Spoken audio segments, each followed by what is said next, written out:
the suburbs of New York.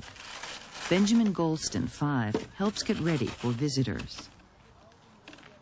Sister Avery, 1½. This was the first Christmas when she really knew what the day had to offer.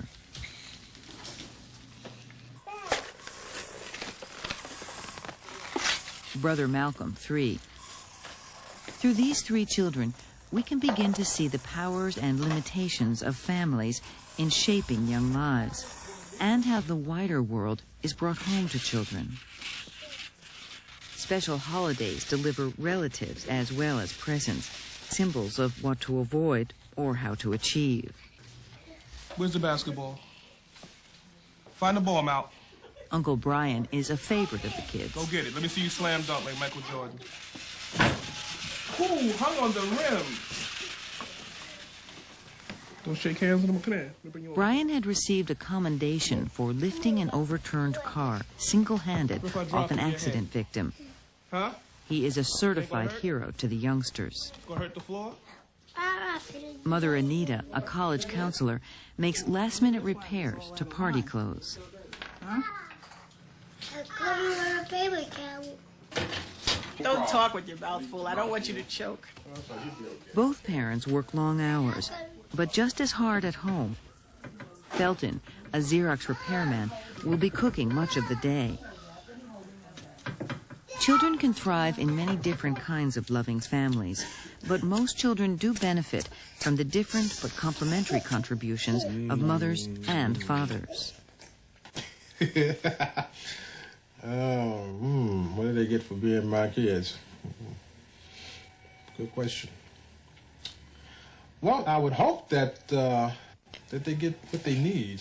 They may not always get what they want, but they get what they need. They get a father who doesn't always know all the answers and he makes mistakes.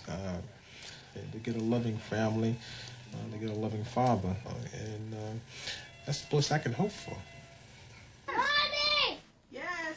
Up all the way. We're never gonna get dressed. Yes, where are you? In here, don't look. Well, how can I find you Here. if I don't look? I found you. Mom. What? You're hiding too? This is a little small. I hope that they're able to be what it is they want to be, and that they feel free enough to live the kind of lives they want to live.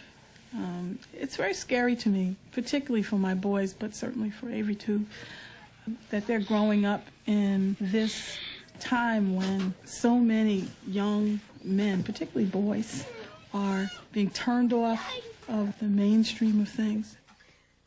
They don't feel like they're valued at all.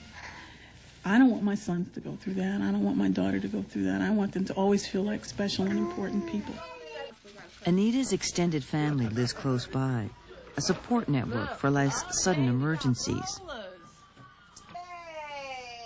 But they also provide, as Felton and Anita put it, some cautionary tales.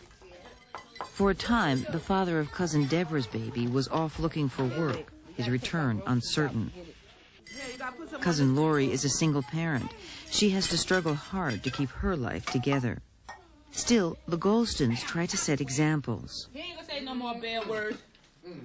Be good, Wayne. This society doesn't look favorably on black children, and it's even worse for them as they get older.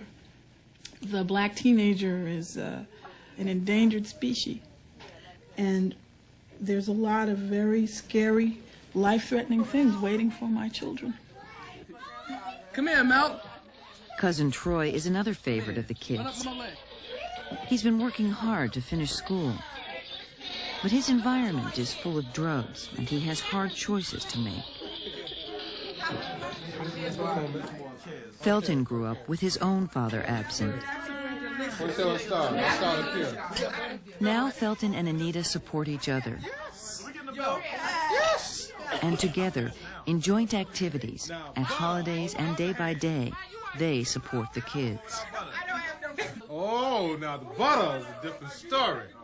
They see family as a place where society's failings can begin to be reversed.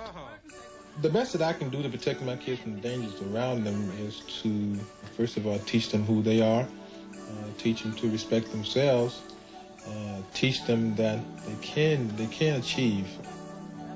That yes, you have fears, but you have to learn how to work with your fears and not let your fears work against you.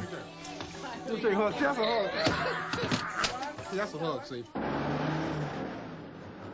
In some ways,